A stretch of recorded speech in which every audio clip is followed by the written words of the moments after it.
This week was dominated by Kevin Warsh's first Fed meeting as chair. Rates were held, and that's what was expected, but the dot plot came out showing 9 Fed members think there will be at least one rate hike this year. But Warsh didn't even submit a dot, which kind of shows how little he cares for the measure. And Warsh's press conference focused a lot on fighting inflation. We saw bonds sell off Wednesday afternoon, and most lenders repriced worse.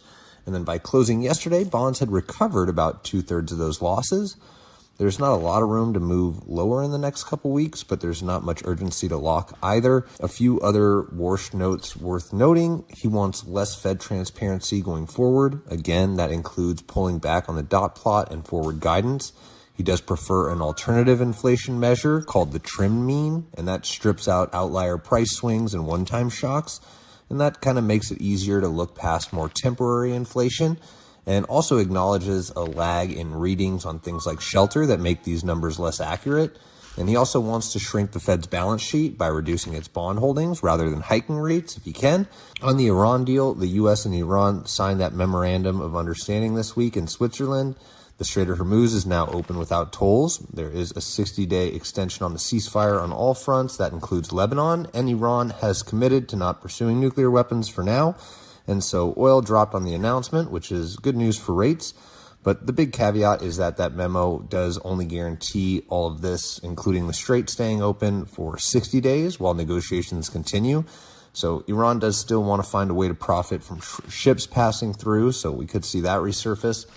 And for now, the oil supply risk that's been a ceiling on rate improvement is basically off the table. We have seen spending concentrated in the upper end of the income scale, and tax refunds likely gave May a little bit of a lift that we won't see again until next year. So that's something to watch. But one big housing policy from this week was Congress advancing a deal on what's being called the largest housing bill in a generation.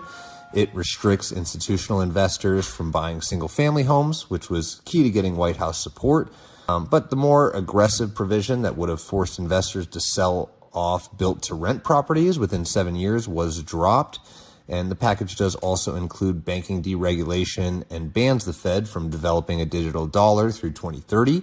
And all that, I think there's a lot more to it. So if you have questions there, feel free to ask.